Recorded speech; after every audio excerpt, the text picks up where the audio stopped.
ମୁଁ ସମସ୍ତଙ୍କୁ ସ୍ୱାଗତ କରୁଛି ଆମର ଶିକ୍ଷା ଏକାଡେମୀ ଚ୍ୟାନେଲକୁ। ଆଜିର ଟପିକ୍ ହେଉଛି ୟୁଜିସି ନେଟ୍ ସିପେଟ୍ ପରୀକ୍ଷା ଉପଯୋଗୀ 30ଟି MCQ ଆଜି ଆମେ ଆଲୋଚନା କରିବା। 1 ନମ୍ବର କ୍ୱେଶ୍ଚେନ୍, ଓଡ଼ିଆ ସାହିତ୍ୟର ପ୍ରଥମ ନାଟକଟିର ନାମ କ'ଣ?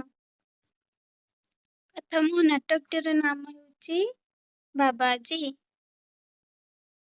ବାବାଜୀ ନାଟକ କେତେ ଅଙ୍କ ବିଶିଷ୍ଟ ନାଟକ?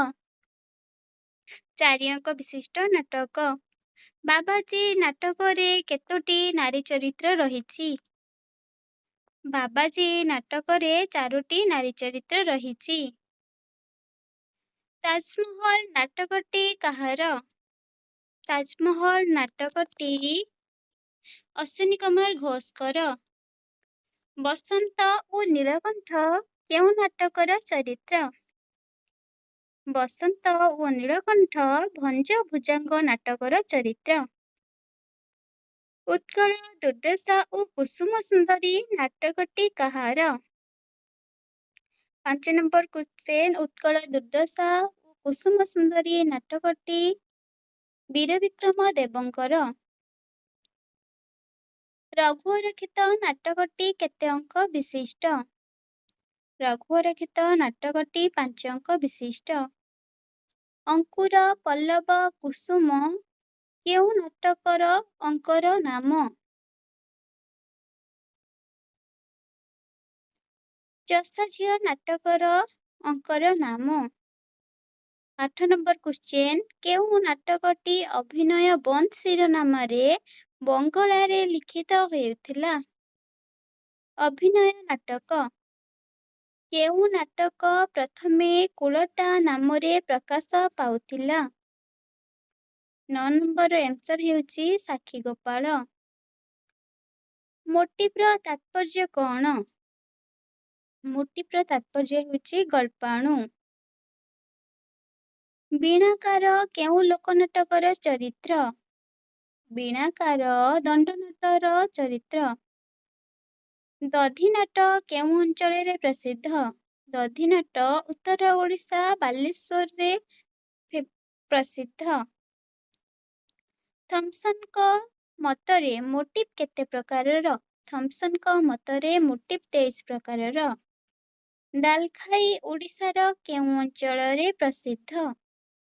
ଡାଲଖାଇ ଓଡ଼ିଶାର ସମ୍ବଲପୁର ଏବଂ ପଶ୍ଚିମ ଅଞ୍ଚଳରେ ପ୍ରସିଦ୍ଧ।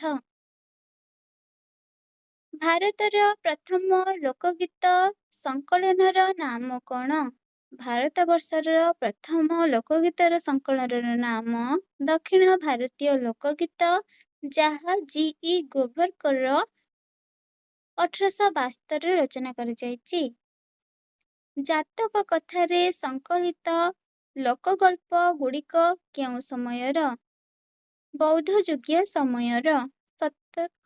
17 ନମ୍ବର, ଝୁମର ନୃତ୍ୟ ପାଇଁ କେଉଁ ଜିଲ୍ଲା ପ୍ରସିଦ୍ଧି ଅର୍ଜନ କରିଛି? ନା ଝୁମର ନୃତ୍ୟ ପାଇଁ ସୁନ୍ଦରଗଡ଼ ପ୍ରସିଦ୍ଧି ଅର୍ଜନ କରିଛି। ମୋଗଲ ତାମସା କେଉଁ ଅଞ୍ଚଳରେ ଦେଖିବାକୁ ମିଳେ? ମୋଗଲ ତାମସା ଭଦ୍ରକରେ ଦେଖିବାକୁ ମିଳେ। ଧୋରେ ବାୟା ଧୋ ଗୀତଟି କେଉଁ ପର୍ଯ୍ୟାୟର? ଧୋରେ ବାୟା ଧୋଟି ଗୀତଟି ହେଉଛି ନାନାବାୟା ଗୀତ ପର୍ଯ୍ୟାୟର। 20 ନମ୍ବର କ୍ୱେଶ୍ଚେନ୍, ରାମବିବାହ କାବ୍ୟର ସ୍ରଷ୍ଟା କିଏ? ରାମବିବାହ କାବ୍ୟର ସ୍ରଷ୍ଟା ହେଉଛନ୍ତି ଅର୍ଜୁନ ଦାସ। ଚାଟ ଇଚ୍ଛାବତୀ କାବ୍ୟର କବି କିଏ? ଚାଟ ଇଚ୍ଛାବତୀ କାବ୍ୟର କବି ହେଉଛନ୍ତି ବନମାଳୀ ଦାସ। ନେକ୍ସଟ କ୍ୱେଶ୍ଚେନ୍, ବକ୍ରବାକ ନାମକ କେଉଁ କବି ପରିଚିତ? ବକ୍ରବାକ ନାମରେ କବି ଚକ୍ରପାଣି ପଟ୍ଟନାୟକ ପରିଚିତ। ସର୍ବାଙ୍ଗ ସୁନ୍ଦରୀ ନାଟକର ସ୍ରଷ୍ଟା କିଏ? ସର୍ବାଙ୍ଗ ସୁନ୍ଦରୀ ନାଟକର ସ୍ରଷ୍ଟା ହେଉଛନ୍ତି ଲୋକନାଥ ବିଦ୍ୟାଧର।